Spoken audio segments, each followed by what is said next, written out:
l'onction. Comment l'onction va arriver sur toi si tu n'as pas pu faire les moindres efforts? Et c'est la raison pour laquelle aujourd'hui, la vie chrétienne a pris beaucoup de coups. Nous n'avançons plus parce que nous sommes capturés dans notre attention aux choses du monde plutôt que de s'attacher à Dieu. Parce qu'il est écrit, cherchez premièrement le royaume des cieux et toute sa justice, et toutes ces autres choses-là vous sera donné par le royaume des cieux. C'est quoi? Le Saint-Esprit. Le royaume des cieux, c'est sa parole. Cherchez la parole, cherchez Dieu premièrement, et le reste vous sera donné par-dessus. Mais aujourd'hui, toute notre attention est détachée de la part du côté de Dieu. Nous avons plus l'attention sur notre beauté. 1 heure de temps, on va le sacrifier devant le miroir, alors qu'on doit aller à l'église. 1 heure de temps chez le coiffeur, alors que c'est l'heure de l'église. On est négligent pour les choses de Dieu, mais nous sommes les premiers à vouloir dire que Dieu doit nous bénir. Mais il a le cœur meurtri. Quel est ce père? Quelle est cette mère qui a des enfants dans sa maison? Il les envoie payer ne fût-ce que le pain. On t'a envoyé à 9h, tu viens à 13h remettre le pain que maman t'a dit va payer. Est-ce que maman sera content de toi? Papa sera-t-il content de toi? Le père t'a appelé. Belma, maman, viens. Il est 6h. Tu apparais à 11h. L'enfant, là, je l'ai appelé. Mais pour arriver à la maison, il peut faire 3 heures de temps. L'enfant prend des courbettes. L'enfant part ici. L'enfant part là. Est-ce que le cœur de maman est contente? Est-ce que le cœur de papa est contente?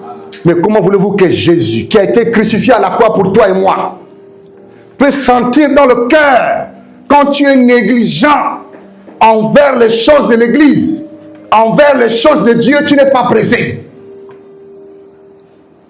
Le travail de Dieu, tu n'es pas pressé. Vous ne savez pas comment il compte sur vous plutôt qu'à d'autres personnes. Il compte tellement sur toi. Dieu là que vous pensez qu'il existe, je ne sais pas comment vous l'imaginez. Il compte tellement sur toi que tu ne te rends pas compte. Et tu es discrète. Et tu es distrait. Distrait pour aller chercher 500 000. Ça vaut quoi devant lui? Distrait pour aller chercher les 1 million. Ça vaut quoi? Regarde-toi, tu as quel âge aujourd'hui? Tu as gagné quoi depuis que tu as commencé à chercher l'argent? Mais tu es proche de la mort. Qui ne tienne pas une maladie dans son corps actuellement?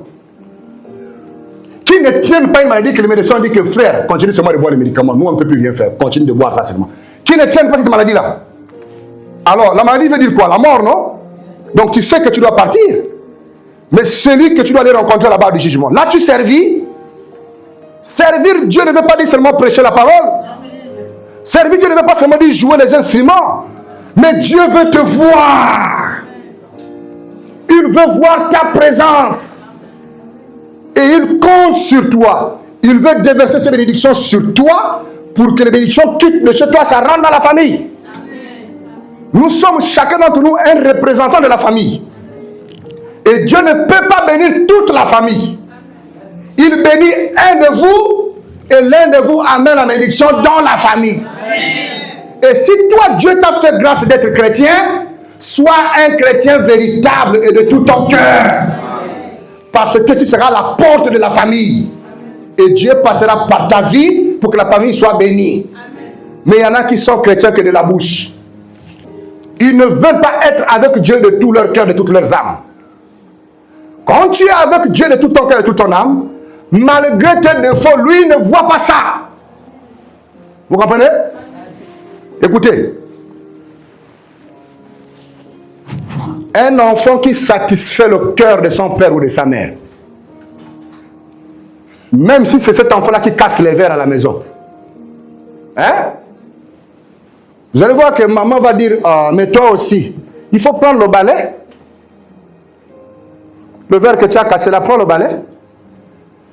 Quand tu es un enfant qui satisfait papa et maman, hein?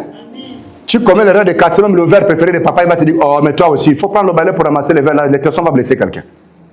Mais quand tu es un enfant problématique,